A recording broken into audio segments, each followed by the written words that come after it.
Turning to time for our message today, I begin by offering this thought, that because we often live with confused and compromised loyalties, we tend to lead lives that could be characterized or described as duplicitous, meaning that we don't really know who we are, and we don't really operate with certainty about whose we are. In today's reading, Jesus offers some insight and sheds some light on that confusion. He offers us direction for those with ears to hear. And so, friends, our second reading this morning is from Matthew chapter 22, verses 15 through 22. May we now hear these words. Then the Pharisees went and plotted to entrap him being Jesus, in what he said. So they sent their disciples to him, along with the Herodians, saying, "Teacher, we know that you are sincere and teach the way of God in accordance with truth, and show difference to no one. For you do not regard people with partiality. Tell us then what you think. Is it lawful to pay taxes to the emperor or not?" But Jesus, aware of their malice, said, "Why are you putting me to the test, you hypocrites? Show me the coin used for the tax." And they brought him a denarius. Then he said to them, "Whose head is this, and whose title?"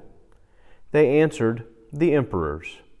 Then he said to them, "Give therefore to the emperor the things that are the emperor's, and give to God the things that are God's." When they heard this, they were amazed, and they left him and went away. Friends, this is the word of the Lord. Thanks be to God. Jesus is known for not giving easy answers. In fact, he often turned a question into another, more difficult question. His follow-ups were harder than the initial. And the Pharisees kept pressing questions upon Jesus for the specific reason of trying to entrap him. They wanted to catch him in some violation of the pure religious law that they observed, thinking that in doing this they could discredit him with the religious establishment, maybe trick him into an act of sedition, resisting the absolute power of the emperor of the Roman Empire. That would surely be a death sentence, right? Well, the Pharisees represented one religious faction in Jewish life in first century Jerusalem, in first century Israel. They, along with the Sadducees, the Essenes, the Zealots, just to name a few of the most notable groups and sects. And each of these sects had its own answer to keeping the status quo, to living in an occupied state with its military presence and oppressive taxes. Essentially, how to balance being a practicing Hebrew, loyal to the law of God, and at the same time not to rock the boat with the imperial rule of Rome, a very present reality in their daily existence. The Sadducees, as many of you will remember, were the aristocratic class. Pardon my stumbling over that word. The aristocracy, with strong attachment to temple bureaucracy. And they always advocated for easy peace with Rome. For them, priority number one was keeping the Pax Romana. Then there were the Essenes. They were dedicated to keeping the law in such a way that they left it all behind and chose to live in the desert, kind of a monastic, ascetic type of living, deeply spiritual, with many things that they would deny themselves of. And then the Zealots. They were borderline revolutionaries, eager at any time to spearhead an uprising against Rome's presence in their daily midst. And in the midst of these other groups, the Pharisees that we encounter today, who operated with the prime motivation to see strict obedience adhered to with the Mosaic law. They hoped that personal piety and social righteousness would either win God's mercy or tip history on into the Messianic age. And though it's important to note here that the Pharisees as well as the scribes were often not practicing what they preached. In fact, in Matthew chapter 23, one chapter past our reading today, we hear Jesus call them hypocrites not once, not twice, but 7 times. 7 times dealing with matters of prestige and wealth and status and power, as well as neglecting justice, neglecting mercy and faithfulness. You might also remember that Saul of Tarsus, the one who becomes the Apostle Paul, was an acknowledged Pharisee. In fact, he calls himself a Pharisee of Pharisees. And he admittedly did his part to turn righteous fury and anger against the followers of Jesus. From the view of the Pharisees, Jesus was a threat to strict holiness of life that the sect had worked so hard to support and to advance. He was a threat because he preached the nearness of the kingdom of heaven, while in their minds sort of playing fast and loose with much of the letter of the law that they found so important in strictly adhering to. So the Pharisees strongly disliked Jesus because he didn't follow their strict laws on matters pertaining to Sabbath practice. He associated with sinners. Oh my goodness. He didn't fast often enough. He cast out demons. He enacted signs of the Messianic age, and get this, he practiced kindness, indiscriminate kindness to all people. And it drove the Pharisees crazy. Drove them crazy that Jesus seemed to have this mysterious yet authoritative knowledge and power and presence that made people's lives right, that made people's lives whole. And in the closing days of Jesus' ministry in Jerusalem, the Pharisees had simply worn out. They'd gotten tired of the threat that he posed for their way of life, and they turned up the intensity and the heat on their attacks and their traps. This time, in this instance, they enlisted a strange sort of coalition or partnership with a group called the Herodians. This is a group that represented the legacy of Herod the Great. His less than competent sons, I think it's fair to say, tried to carry on what could be described as a Roman proxy government with a Jewish veneer. And that's to say that life in Israel, and particularly in Jerusalem, looked Jewish from the outside, but it satisfied Roman standards from the inside. And Jesus saw straight through this, all the way through it. And when the Pharisees played the patriotic card by trying to trap Jesus into a violation of either religious code or imperial loyalty, we find out that Jesus, thrown this curveball, is even given a compliment as they're speaking of his impartiality. Exactly to whom is he impartial? To God, the emperor, or the people? And then they pose this dilemma, this insidious dilemma between church and state.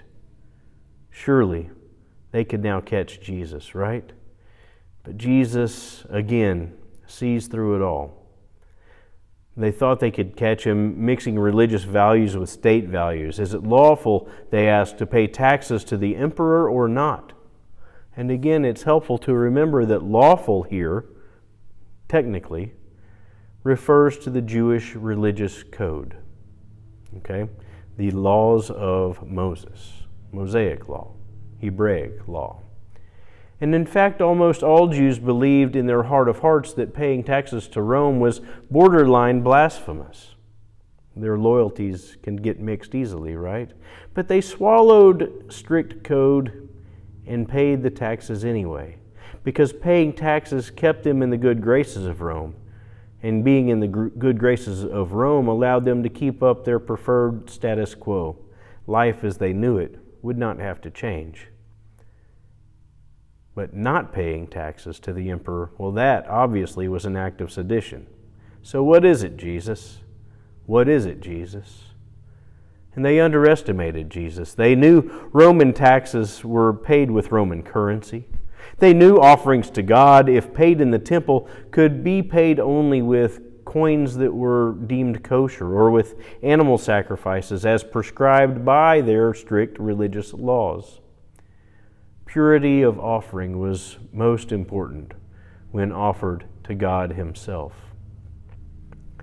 And Jesus simply takes their paradox and points out the inevitable conclusion. In an imposed Roman economy, using an imposed Roman currency, then pay taxes to the imposing Roman government using the imposed Roman currency. But be sure you give to God out of your total proceeds.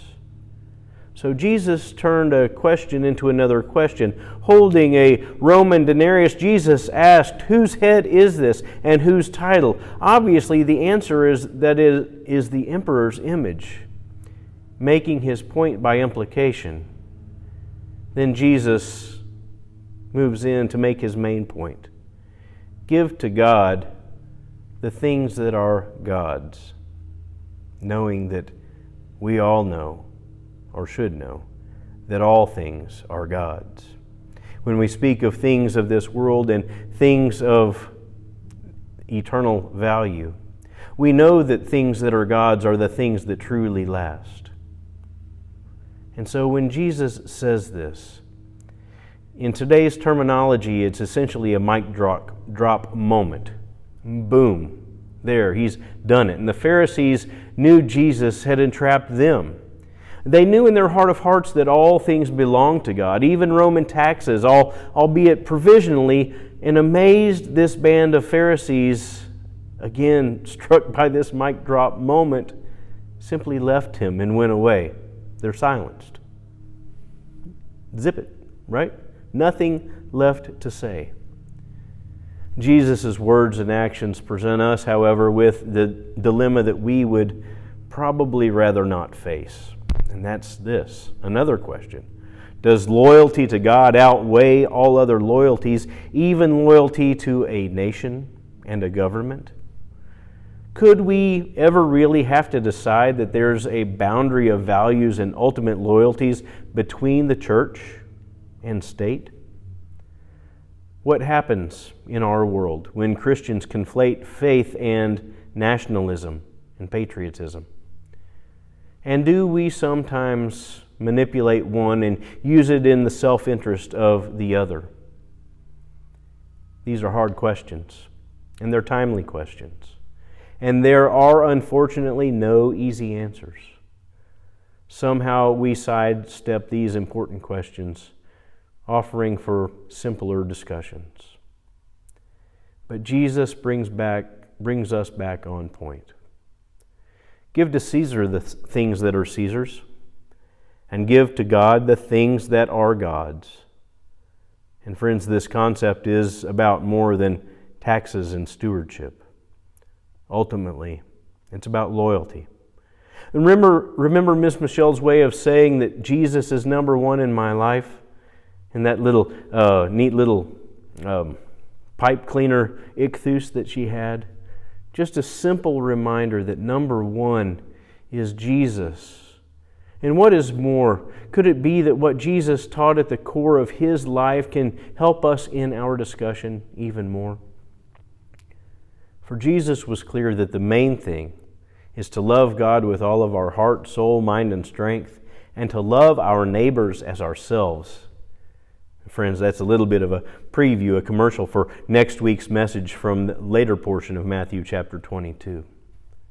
But Jesus Himself leads us all, and He leads us out of the loyalty trap by showing us the way to love God and love neighbor above all. He Himself dealt with this continuously. And through all the hard choices, all the resistance, all the opposition, all the harsh punishment inflicted upon Him, and yet Jesus remained unwavering in His commitment to loving God and loving neighbor. Ultimately, He went to the cross and He died for us, died for our sins. And as He died in part to free us from our own entrapment, to free us from our own unresolved dilemmas, to release us from our tension in and clash between these two ever-competing kingdoms in our world and in our lives. Friends, I close by simply saying this: God has given us the way, the truth, and the life in Jesus. We can hope and trust in the reality that He faced these difficult choices, yet lived life to its fullest, celebrating His humanity with others, and loved God and us to the end.